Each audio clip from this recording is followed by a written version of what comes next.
Tu prends un cahier, un stylo, les rideaux vont s'ouvrir, tu regardes une fois, ou deux fois, voire trois fois, puis tu refais quand même l'exercice. Centre étranger, juin 2015.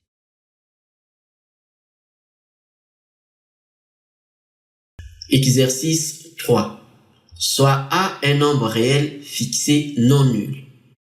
Le but de cet exercice est d'étudier la suite UN définie par U0 est égal à A et pour tout n de grand N, UN plus 1 est égal à exponentielle de 2UN moins exponentielle de UN. On remarquera que cette égalité peut aussi s'écrire UN plus 1 est égal à exponentielle de UN facteur de exponentielle de UN moins 1. Première question, soit G, la fonction définie pour tout réel x par G de x est égal à exponentielle de 2x moins exponentielle de x moins x. Petit a, calculer G' de x et prouver que pour tout réel x, G' de x est égal à exponentielle de x moins 1 facteur de 2 exponentielle de x plus 1. Nous avons ici la suite de l'exercice. Nous allons corriger l'exercice 3, centre étranger, juin 2015. Soit A un nombre réel fixé non nul. Le but de cet exercice est d'étudier la suite UN définie par U0 est égal à 0 et pour tout n de grand N, UN plus 1 est égal à exponentielle de 2UN moins exponentielle de UN. On remarquera que cette égalité peut aussi s'écrire UN plus 1 est égal à exponentielle de UN facteur de exponentielle de UN moins 1. Première question, soit G, la fonction définie pour tout réel x par G de x est égal à exponentielle de 2x moins exponentielle de x moins x. Petit a, calculer G' de x et prouver que pour tout réel x, G' de x est égal à exponentielle de x moins 1, le tout facteur de 2 exponentielle de x plus 1. Nous avons donc G de x qui est égal à exponentielle de 2x moins exponentielle de x moins x. On va donc dériver G de x. La dérivée de x, c'est 1. La dérivée de exponentielle de x, c'est exponentielle de x. La dérivée de exponentielle de 2x, alors c'est la dérivée de la fonction composée exponentielle de u de x. On sait que la dérivée de exponentielle de u de x, c'est u' de x exponentielle de u de x. U de x pour nous, c'est 2x. Donc u', c'est donc la dérivée de 2x qui nous donne 2. Donc la dérivée de exponentielle de 2x, c'est donc 2 exponentielle de 2x. Ce qui nous donne donc G' de x est égal à la dérivée de exponentielle de 2x moins la dérivée de exponentielle de x moins la dérivée de x. On a vu que la dérivée de exponentielle de 2x, c'est 2 exponentielle de 2x. Et la dérivée de exponentielle de x, c'est exponentielle de x. La dérivée de x, c'est 1. On a donc G' de x est égal à la dérivée de exponentielle de 2x moins la dérivée de exponentielle de x moins la dérivée de x. La dérivée de x, c'est 1. La dérivée de exponentielle de x, c'est exponentielle de x. La dérivée de exponentielle de 2x, c'est 2 exponentielle de 2x. Ce qui nous donne donc 2 exponentielle de 2x moins exponentielle de x moins 1. Puis on nous demande de prouver que pour tout réel x, G' de x est égal à exponentielle de x moins 1, le tout facteur de 2 exponentielle de x plus 1. Alors il y a deux façons pour le faire. La première façon, c'est la factorisation et la deuxième, on peut faire un développement direct ici. Alors nous allons faire d'abord la première méthode qui consiste à factoriser. Alors nous allons factoriser cette expression, c'est-à-dire 2 exponentielle de 2x moins exponentielle de x moins 1. Donc par factorisation, on va donc poser grand X est égal à exponentielle de x. Donc posons grand X est égal à exponentielle de x. On va donc chercher les racines de l'équation 2 exponentielle de 2x moins exponentielle de x moins 1 est égal à 0. Donc, on va déterminer les racines. Donc, on a 2 exponentielle de 2x moins exponentielle de x moins 1 est égal à 0. Donc, on va résoudre cette équation. On va donc déterminer les solutions de cette équation. Pour déterminer les solutions de cette équation, on va donc poser grand X est égal à exponentielle de X. Ce qui montre que cette équation devient 2 qui multiplie, puisque exponentielle de 2x, c'est exponentielle de x au carré. Donc, ça fait donc 2 grand X au carré moins grand X moins 1 est égal à 0. Alors, on va donc résoudre cette équation. On va utiliser le discriminant. On a donc delta est égal à, c'est très simple, on sait que c'est b carré moins 4ac. Donc b ici c'est moins 1, a c'est 2 et c c'est moins 1. Donc b c'est le coefficient de x, c c'est la constante et a c'est le coefficient de x carré. Donc on remplace, on obtient donc 1 au carré moins 4 qui multiplie 2 qui multiplie moins 1. Et nous obtenons donc 1 au carré, c'est 1. 4 fois 2, ça fait 8. Moins fois moins, ça fait plus. Donc, on a 1 plus 8, ce qui nous donne 9. 9, on sait, c'est 3 au carré. Alors, on connaît le discriminant. Le discriminant étant positif, on a donc deux solutions. Deux solutions qui sont x1 est égal donc à moins b moins racine carrée de delta sur 2a. On remplace b et delta par leur valeur. Nous obtenons donc moins facteur de moins 1, puisque b c'est le coefficient de x, c'est moins 1, donc moins la racine carrée de 9 sur 2a. 2a c'est 2 fois 2, puisque a est égal à 2. Ce qui nous donne donc 1 moins 3 sur 4, ce qui nous donne donc moins 2 au numérateur sur 4. En simplifiant par 2, nous obtenons donc moins 1,5.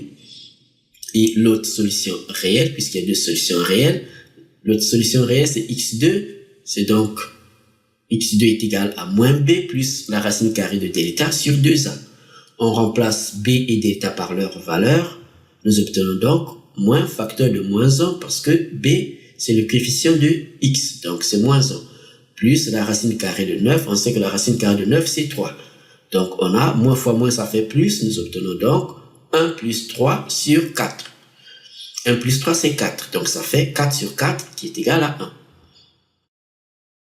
Alors donc, l'équation 2 grand X carré moins grand X moins 1 est égal à 0 équivaut à, alors puisqu'on connaît les racines, on a donc 2 grand X carré moins X moins 1 est égal à 0. Cette équation équivaut à grand X moins 1, puisque la première racine ici c'est moins 1,5.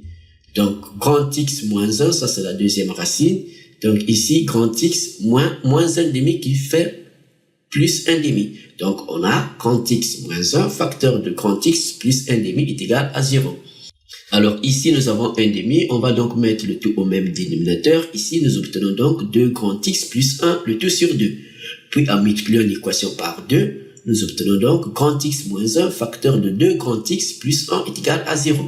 Donc, on a grand X moins 1, facteur de 2 grand X plus 1 est égal à 0. On sait qu'on a posé grand X est égal à exponentielle de X. Donc, en remplaçant grand X par exponentielle de X, nous obtenons donc exponentielle de X moins 1, facteur de 2 exponentielle de X plus 1 est égal à 0. Nous connaissons les racines, ce qui nous permet donc d'écrire que G' de X qui est égal à la dérivée de exponentielle de 2x moins la dérivée de exponentielle de x moins la dérivée de x. On a trouvé que c'est égal à 2 exponentielle de 2x moins exponentielle de x moins 1. Et ceci est donc égal à exponentielle de x moins 1 facteur de 2 exponentielle de x plus 1. Alors, une autre méthode consiste à développer directement. Et ça, c'est très facile. Donc, l'autre méthode, on va développer directement. Nous obtenons, puisqu'on nous demande de prouver que G' de x est égal à exponentielle de x moins 1, facteur de 2 exponentielle de x plus 1. Donc, on va développer directement. Nous obtenons donc, alors, en développant directement, nous obtenons exponentielle de x moins 1 facteur de 2 exponentielle de x plus 1 est égal à, alors on développe, ça fait donc exponentielle de x multiplié par 2 exponentielle de x plus 1, puis moins 1 qui multiplie 2 exponentielle de x plus 1.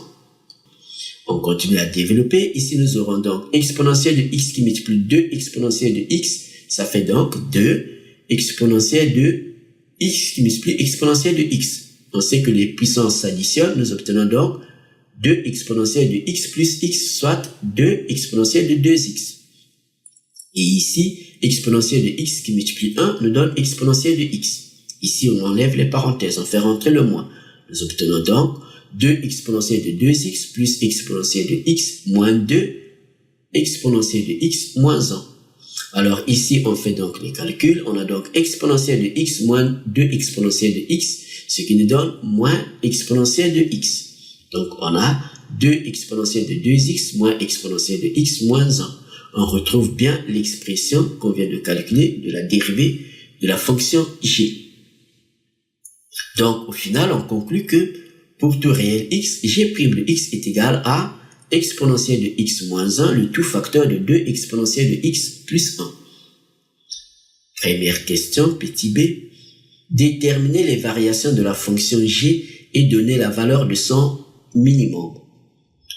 On demande de déterminer les variations de la fonction g. On a déjà calculé la fonction g'. Donc on a g' de x est égal à, on va prendre donc cette expression, g' de x est égal à exponentielle de x moins 1 facteur de 2 exponentielle de x plus 1. Puisqu'on nous demande les variations de la fonction g, on connaît déjà l'expression de la dérivée. On va donc étudier le signe de la fonction dérivée.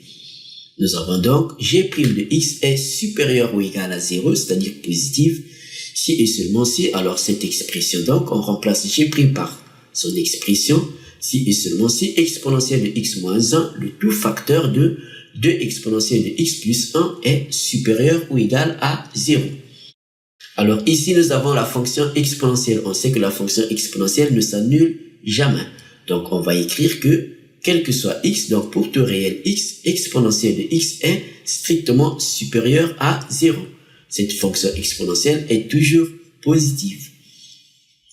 Alors ce qui montre que 2 exponentielle de x plus 1 est un nombre qui est strictement positif. Donc on va le préciser que 2 exponentielle de x plus 1 est donc strictement supérieur à 0. Ce qui montre que le signe de g' de x est celui de exponentielle de x moins 1. Donc on va écrire que g' de x est supérieur ou égal à 0 si et seulement si exponentielle de x moins 1 est supérieur ou égal à 0. On amène ce moins 1 dans l'autre membre, nous obtenons donc exponentielle de x est supérieur ou égal à 1. Alors, puisqu'il s'agit de résoudre, donc on va prendre l'image par la fonction ln, c'est-à-dire le logarithme de Neper. Donc, ln de exponentielle de x va être supérieur ou égal à ln de 1, puisque la fonction ln est une fonction qui est strictement croissante, donc l'inégalité ici ne va pas changer de sens. Et on sait que ln de exponentielle de x, c'est l'identité. ln de exponentielle de x, c'est x. Donc, nous obtenons ln de exponentielle de x supérieur ou égal à ln de 1. ln de 1, on sait que c'est 0. Donc, ln de exponentielle de x, c'est x. Nous obtenons donc x supérieur ou égal à 0. Alors, g' de x est positif, supérieur ou égal à 0, si et seulement si x est supérieur ou égal à 0. On conclut que la fonction g est strictement croissante sur l'intervalle, puisqu'on nous dit x supérieur ou égal à 0, donc sur l'intervalle fermé à 0 ouvert à plus l'infini. Et évidemment, la fonction g est décroissante pour tout x appartenant à l'intervalle ouvert à moins l'infini fermé à 0. Cela montre que la fonction g, puisque g' de x est négatif pour x appartenant à l'intervalle ouvert à moins l'infini fermé à 0, et elle est positive pour x appartenant à l'intervalle fermé à 0 ouvert à plus l'infini. Donc on change de signe, il y a un changement de signe, du signe moins au signe plus. Cela montre que notre fonction g admet un minimum au point d'abscisse x est égal à 0. Donc, on nous demande de déterminer la valeur de son minimum. Donc, on sait que le minimum, c'est au point d'abscisse x est égal à 0. Nous allons donc calculer la valeur prise par g au point x est égal à 0. Alors, on sait que notre fonction g est définie par g de x est égal à exponentielle de 2x moins exponentielle de x moins x. Calculons g de 0. Donc, g de 0, c'est le minimum. On a donc g de 0 est égal à, dans cette expression, on remplace x par 0. On a donc exponentielle de 2 fois 0 moins exponentielle de 0 moins 0. Alors, on sait que exponentielle de 0, c'est 1. Exponentielle de 2 fois 0, c'est 0. Donc, exponentielle de 0, c'est 1. Donc, on a 1 moins 0.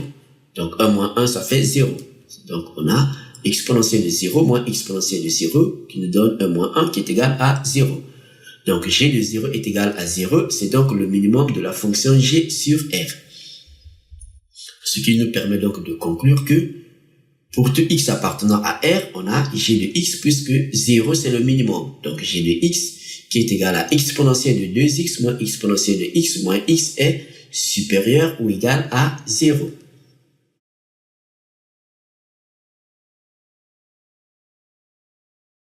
Première question petit c. En remarquant que un plus 1 moins un est égal à g de un, étudiez le sens de variation de la suite un. Alors c'est très simple, puisqu'on nous demande le sens de variation de la suite un, on sait que pour étudier le sens de variation, on doit connaître la différence un plus 1 moins un qui doit être soit positif, soit négatif. Si cette différence est négative ou positive, on conclut sur le sens de variation de la suite un. Alors on vient de voir que pour tout réel x, g de x qui est égal à exponentielle de 2x moins exponentielle de x moins x est supérieur ou égal à 0. Pourquoi? Parce que le minimum de la fonction g, c'est 0. Donc, quel que soit x dans R, g de x est donc supérieur ou égal à 0. On peut donc conclure directement que pour toute n appartenant à grand N, cette différence un plus 1 moins un qui est égal à g de un, donc g de un est supérieur ou égal à 0. On conclut directement que la suite un est une suite qui est strictement croissante. Deuxième question. Dans cette question, on suppose que a est inférieur ou égal à 0. Deuxième question petit a. Démontrer par récurrence que pour tout entier naturel n, on a un est inférieur ou égal à 0. Alors on nous demande de faire une démonstration par récurrence. On va se donner une propriété Pn. Alors, Pn n'est rien d'autre que ce qu'on nous demande de démontrer. En l'occurrence, ici, pour tout entier naturel n, un inférieur ou égal à 0.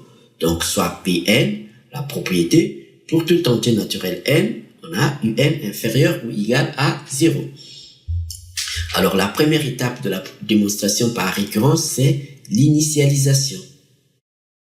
Alors ici, on nous dit pour tout entier naturel n. Il est évident que la première valeur prise par n, c'est 0.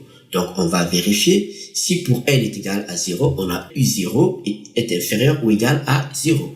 Alors pour n est égal à 0, on a u0 par définition de notre suite, on a vu u0 est égal à a. Et on nous dit bien qu'ici, on suppose que a est inférieur ou égal à 0. Donc, u0 qui est égal à a, étant donné que a est inférieur ou égal à 0, a étant négatif, donc on conclut que u0 est inférieur ou égal à 0. Cela montre que la propriété Pn est vraie. Cette propriété est vérifiée pour n est égal à 0. Donc, on conclut que la propriété Pn est vraie au rang n est égal à 0. La deuxième étape, c'est l'hérédité. Alors ici, on va supposer que cette propriété Pn, puisqu'on l'a vérifiée au rang n est égal à 0, elle est vraie. On va supposer cette fois-ci que la propriété Pn, notre propriété ici, est vraie jusqu'au rang n plus grand que 0. Donc jusqu'au rang n supérieur ou égal à 0, on suppose que la propriété Pn est vraie. C'est-à-dire que jusqu'au rang n, on a donc cette inégalité est vraie. On a donc l'inégalité un inférieur ou égal à 0. Et ensuite, on montre qu'elle est vraie au rang suivant, c'est-à-dire au rang n plus 1. Donc, on va montrer que un plus 1 est inférieur ou égal à 0.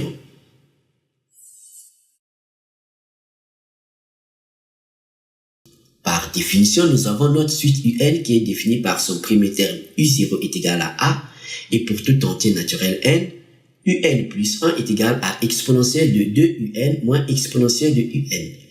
On a vu que cette expression peut aussi s'écrire sous la forme exponentielle de UN facteur de exponentielle de UN moins 1.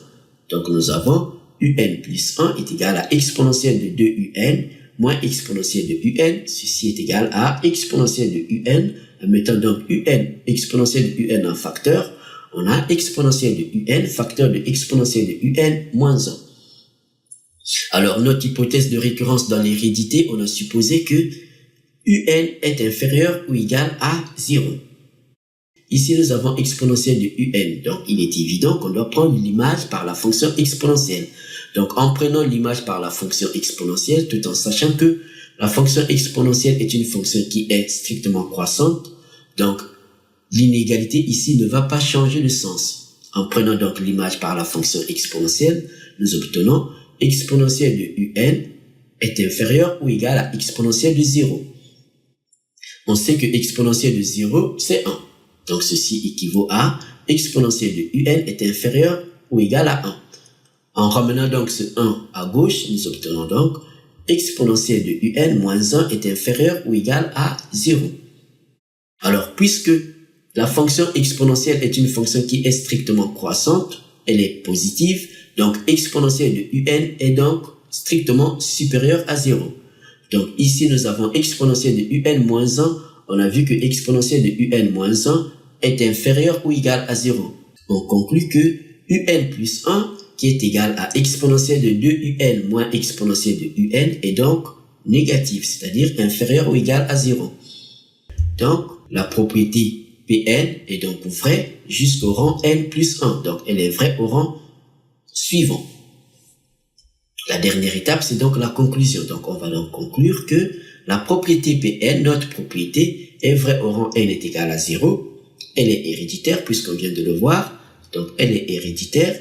Donc, pour tout entier naturel n, on a un est inférieur ou égal à 0. Deuxième question petit b.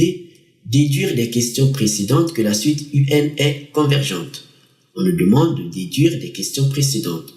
Ici, nous avons donc la suite UN qui est inférieure ou égale à 0, quel que soit l'entier naturel n. Donc, on a UN inférieur ou égal à 0. Cela signifie que tous les termes sont majorés par 0. Donc, tous les termes sont inférieurs ou égales à 0. Et on a vu aussi que la suite UN est une suite qui est croissante. Donc, on a quoi? On a une suite qui est à la fois croissante et majorée. Pour cela, on va donc utiliser le théorème de la convergence des suites monotones. Ce théorème nous dit que toute suite croissante et majorée est convergente. Toute suite décroissante et minorée est convergente. Pour notre cas, la suite UN est une suite qui est croissante et majorée par 0. Donc, d'après ce théorème, la suite UN converge. Donc, d'après le théorème de la convergence des suites monotones, notre suite UN est donc convergente. Puisque la suite UN converge, cela signifie qu'elle admet une limite. Donc, on peut écrire que il existe une limite L. On peut donc écrire L, c'est la limite quand n tend vers plus l'infini de UN. Puisque tous les termes de la suite sont majorés par 0, donc quel que soit l'entier naturel n, UN est inférieur ou égal à 0. Donc, cette limite, elle est aussi inférieure ou égale à 0.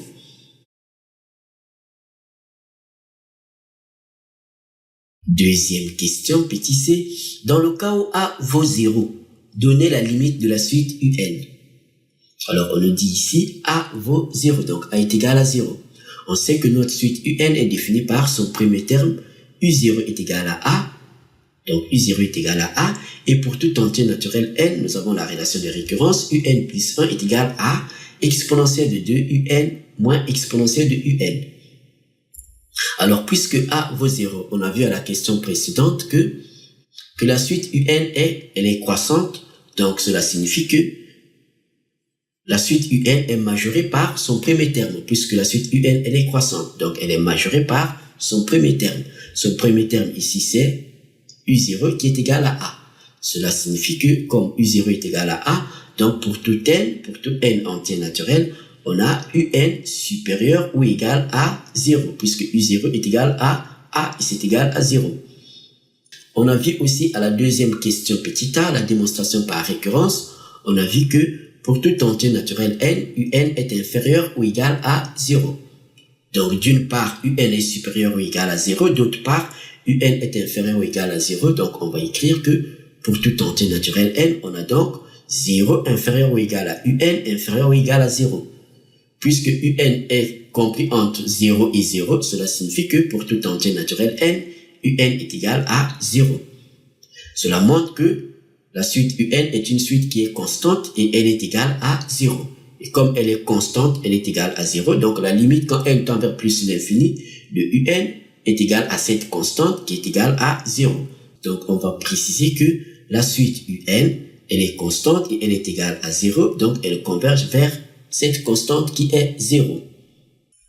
Troisième question. Dans cette question, on suppose que A est strictement supérieur à 0. La suite UN étant croissante, la première question, la question numéro 1, permet d'affirmer que pour tout entier naturel n, UN est supérieur ou égal à U0. Petit a, démontrer que pour tout entier naturel n, on a UN plus 1 moins UN est supérieur ou égal à G de A. Alors ici, puisque la suite UN, son premier terme c'est U0 et que la suite est croissante, donc on va écrire que pour tout entier naturel n, on a UN est supérieur ou égal à U0, puisque la suite est croissante, donc tous les termes de la suite sont plus grands que le premier terme qui est U0. Alors, on sait que par définition, U0 c'est A. Donc ce qui revient à dire qu'on a tous les termes UN sont donc supérieurs ou égal à A. Alors à la deuxième question petit a, on a vu que la différence UN plus 1 moins UN est égale à G de UN.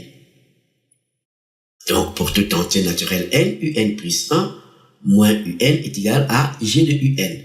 Et aussi à la question, la première question petit b, on a vu que la fonction G est strictement croissante sur l'intervalle fermé à 0 ouvert à plus l'infini. Alors A étant donc strictement supérieur à 0, UN étant supérieur ou égal à A, cela montre que UN appartient à l'intervalle fermé à 0 ouvert à plus l'infini. Donc les UN sont donc positifs. Donc on va écrire que puisque A est strictement supérieur à 0, donc UN étant supérieur ou égal à A, cela montre que UN est supérieur à 0. Donc ici, la fonction G étant strictement croissante, en prenant l'image par la fonction G, G de UN va être supérieur ou égal à G de A. Puisque la fonction G est strictement croissante, l'inégalité ne va pas changer de sens. Donc UN et A sont dans cet intervalle. Donc en prenant l'image par la fonction G, nous obtenons donc G de UN est supérieur ou égal à G de A. Alors en revenant donc à la deuxième question ici, on va donc écrire que pour tout entier naturel n, cette différence UN plus 1 moins UN qui est égal à G de UN, nous avons G de UN ici supérieur ou égal à G de A, donc ceci est supérieur ou égal à G de A. On retrouve donc cette expression.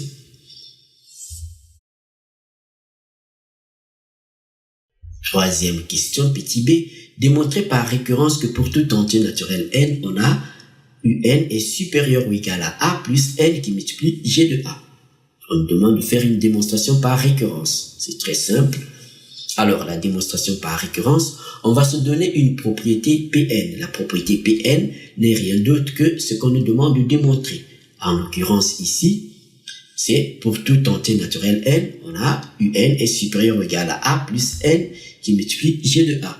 Donc, soit Pn, la propriété, pour tout entier naturel n, on a UN est supérieur ou égal à A plus N qui multiplie G de A. La première étape de la démonstration par récurrence, c'est l'initialisation. Donc, à l'initialisation, on va donc vérifier. Ici, on nous dit pour tout entier naturel n. Il est évident que la première valeur prise par n, c'est 0.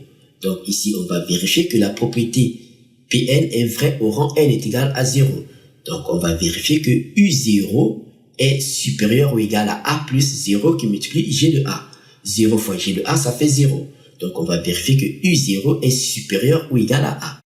Alors, pour N est égal à 0, nous avons, donc on va remplacer ici, nous avons U0 est supérieur ou égal à A plus 0 qui multiplie G de A. 0 fois G de A, ça fait 0. Donc, ceci équivaut à U0 est supérieur ou égal à A. Donc, on va vérifier que U0 est supérieur ou égal à A pour conclure que la propriété Pn est vraie au rang n est égal à 0. Alors, par définition, nous avons notre suite UN qui est définie par son premier terme. U0 est égal à A. Cela montre, c'est une évidence, on a bien A est supérieur ou égal à A. C'est une évidence. Donc, on conclut clairement que la propriété Pn, notre propriété Pn, est vraie au rang n est égal à 0. La deuxième étape, c'est l'hérédité. Alors, on vient de voir que la propriété Pn est vraie au rang n est égal à 0. Ici, on suppose maintenant que notre propriété Pn est vraie au rang n plus grand que 0. C'est-à-dire que la propriété Pn, cette propriété, est vraie jusqu'au rang n plus grand que 0. C'est-à-dire que jusqu'au rang n, nous avons donc cette propriété est vraie, c'est-à-dire un est supérieur ou égal à a plus n qui multiplie g de a. Donc ceci est supposé vrai. Et ensuite, on montre qu'elle est vraie au rang suivant, c'est-à-dire au rang n plus 1.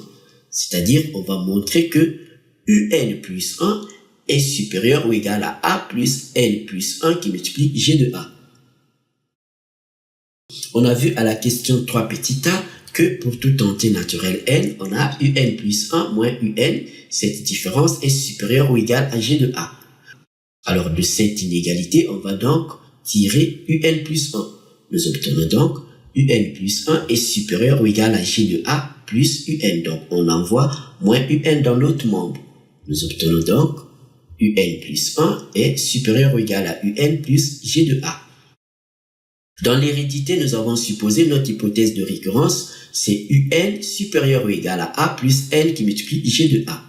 Donc on va le préciser, puisque un est supérieur ou égal à a plus n qui multiplie g de a, donc un plus 1, on va donc utiliser notre hypothèse de récurrence à ce niveau. Nous avons un plus 1 qui est supérieur ou égal à un plus g de a, étant donné que un est supérieur ou égal à a plus n qui multiplie g de a, ce qui montre que on a donc un plus 1 est supérieur ou égal à a plus n qui multiplie g de a plus g de a.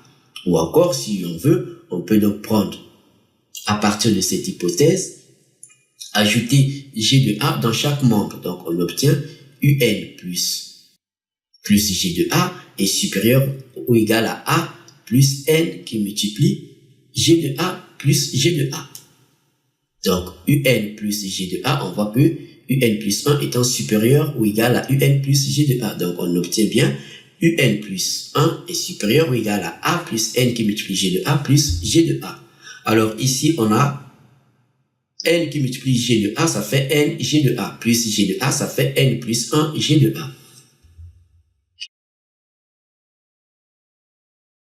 Alors, on vient d'écrire que un plus 1 est supérieur ou égal à un plus g de a. Donc, on a vu que un plus 1 est donc supérieur ou égal à a plus n qui multiplie g de a plus g de a. Donc, ici, en mettant g de a en facteur, ici, nous obtenons donc un plus 1 est supérieur ou égal à a plus n plus 1 qui multiplie g de a.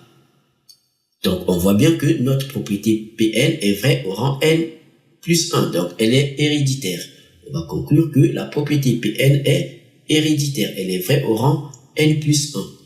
D'où la conclusion générale. La propriété Pn, notre propriété Pn est vraie au rang n est égal à 0. Elle est héréditaire. Et donc, pour tout entier naturel n, nous avons un est supérieur ou égal à a plus n qui multiplie g de a. Troisième question, petit c. Déterminer la limite de la suite un. C'est très facile puisque nous avons un qui est supérieur ou égal à a plus n qui multiplie g de a. Donc on va écrire que d'après la question précédente, la question 3 petit b, que pour tout entier naturel n, on a un est supérieur ou égal à a plus n qui multiplie g de a. Donc en prenant les limites, en passant aux limites, nous obtenons donc la limite quand n tend vers plus l'infini de un est donc supérieure ou égale à la limite quand n tend vers plus l'infini de a plus n qui multiplie g de a. Alors, il nous reste donc ici, le problème c'est sûr, puisqu'on sait que A est strictement positif, donc il nous reste à savoir le signe de G de A. Alors, d'après la première question petit b, la fonction G est strictement croissante sur l'intervalle fermé à 0, ouvert à plus l'infini. On sait que A est strictement positif, donc A appartient à cet intervalle, et ce qui montre que G de A est donc strictement supérieur à G de 0. G de 0, on sait que c'est 0.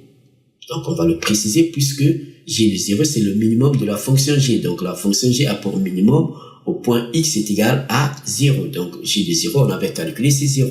On va donc préciser que G de 0 est égal à 0.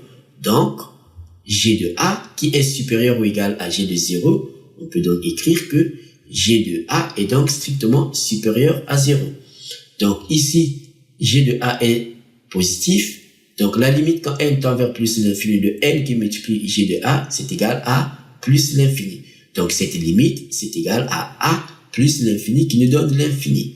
Donc, on va le préciser que la limite quand n tend vers plus l'infini de A plus n qui multiplie G de A est égal à A plus l'infini qui multiplie G de A. Ceci est égal à A plus l'infini parce que G de A est strictement supérieur à 0, c'est-à-dire c'est positif. Alors, puisque la limite quand n tend vers plus l'infini de un est supérieure ou égale à la limite quand n tend vers plus l'infini de a plus n G de A. Étant donné que cette limite est égale à plus l'infini, donc on a la limite quand n tend vers plus l'infini de un est supérieure ou égale à plus l'infini. Donc, d'après le théorème de comparaison sur les limites des suites, on conclut que la limite quand n tend vers plus l'infini de un est égale à plus l'infini.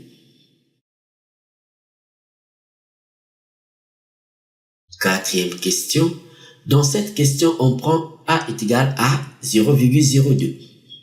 L'algorithme suivant a pour but de déterminer le plus petit entier n tel que un soit strictement supérieur à m où m désigne un réel positif. Cet algorithme est incomplet.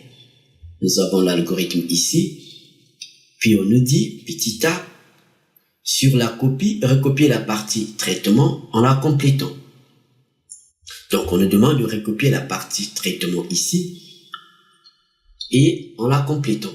Donc, on reprend l'algorithme. Ici, nous avons les variables. Les variables sont n, qui est un entier. U et m sont deux nombres réels. Au niveau de l'initialisation, donc, on initialise U à 0,02, c'est-à-dire que U prend la valeur 0,02. On initialise n à 0, donc n prend la valeur 0. Et au niveau de m, c'est l'opérateur qui donne la valeur de m. Donc, on initialise m. M est initialisé par l'opérateur. Alors, au niveau du traitement, nous avons l'instruction tant que. C'est une instruction de boucle. Donc, nous avons une boucle ici. La fin de la boucle, c'est ici, fin tant que. Et on affiche n. On nous demande donc de compléter les instructions ici. Alors, on nous dit, l'algorithme suivant a pour but de déterminer le plus petit entier n tel que un soit strictement supérieur à m. Donc, ceci va être la condition d'arrêt. Donc, tant que on aura, si on a un strictement supérieur à m, alors notre boucle s'arrête, puisque nous avons l'instruction tant que ici, et le contraire, donc, c'est la condition qui nous permet de faire la répétition de ces instructions qu'on va mettre ici. Donc, au niveau du traitement, on va donc écrire tant que, au lieu que ce soit un strictement supérieur à m, parce que ça c'est la condition d'arrêt, donc tant que le contraire, c'est-à-dire un inférieur ou égal à m, alors il faut répéter les instructions qu'on va mettre. Quelles sont les instructions? Ici, on a initialisé U à 0,02. Alors, on rappelle que par définition, nous avons notre suite un qui est définie par le premier terme U0 est égal à A, et pour les autres termes, nous avons la relation de récurrence. Pour tout entier naturel n, on a un plus 1 est égal à exponentielle de 2un moins exponentielle de un. Cela montre que si on connaît le premier terme U0, donc le second c'est U0 plus 1, c'est-à-dire U1, c'est égal à exponentielle de 2U0 moins exponentielle de U0. Ici, donc, U a été initialisé à 0,02. Donc, le premier terme qui va venir, le terme suivant, va être donc, on va donc donner à U la valeur exponentielle de 2u moins exponentielle de u. Donc, on va écrire que u va prendre donc la valeur exponentielle de 2u moins exponentielle de u. Puis, puisque ici nous avons n qui est initialisé à 0, ici donc on va incrémenter n, donc n va prendre la valeur n plus 1. Donc, on va compter, ici c'est 0, donc le terme suivant c'est 0 plus 1, c'est-à-dire n va prendre la valeur n plus 1. Et dès que cette condition ne sera plus satisfaite, c'est-à-dire dès qu'on aura cette condition d'arrêt, on aura donc un strictement supérieur à m, à ce moment on sort de la boucle. Donc dès que cette condition ne sera plus satisfaite, on sort de la boucle tant que. Et on affiche à la sortie l'entier naturel n. Quatrième question petit b. À l'aide de la calculatrice, déterminez la valeur que cet algorithme affichera si m est égal à 60. Donc l'opérateur a saisi donc la valeur de m qui est égale à 60. Donc on prend la calculatrice directement. Donc pour m est égal à 60, on prend une calculatrice programmable. Pour m est égal à 60, on trouve n est égal à 36. Merci Kempermat. N'oublie pas de t'abonner à notre chaîne et de faire un like.